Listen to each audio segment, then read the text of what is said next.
Habang buhay ang talab nito. Napakatindi ang spell na ito dahil kapag ginawa mo ito sa kanya, hindi siya magsawa sa iyong pag-ibig. Gawin mo ito, napakadali lamang, ngunit ang epekto ay sobrang matindi. Una mo gagawin ay linisin mo ang iyong isipan, pakalmahin mo ang inyong katawan at subukang tanggalin ang kahit anong sagabal o babag sa iyong isipan. At kailangan mo itong gawin sa bilog ng buwan at sa madilim na iyong kwarto o kahit saan, basta't madilim.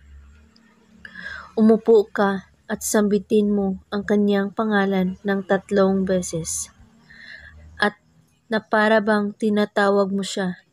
Gawin mo ito kahit anong oras at araw. At saka mo ito sabihin, Dies malipos puntundok. At pagkatapos, kunin mo ang inyong salamin at pumikit ka kaagad. Sabihin mo ito, tulungan mo ako.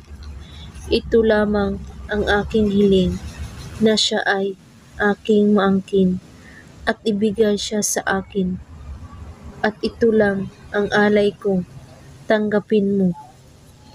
At pagkatapos ay magsindi ka ng kandila at sambitin ito muli ng 6 na beses kasabay ang pangalan niya. Alimangali, Zor, Kritia.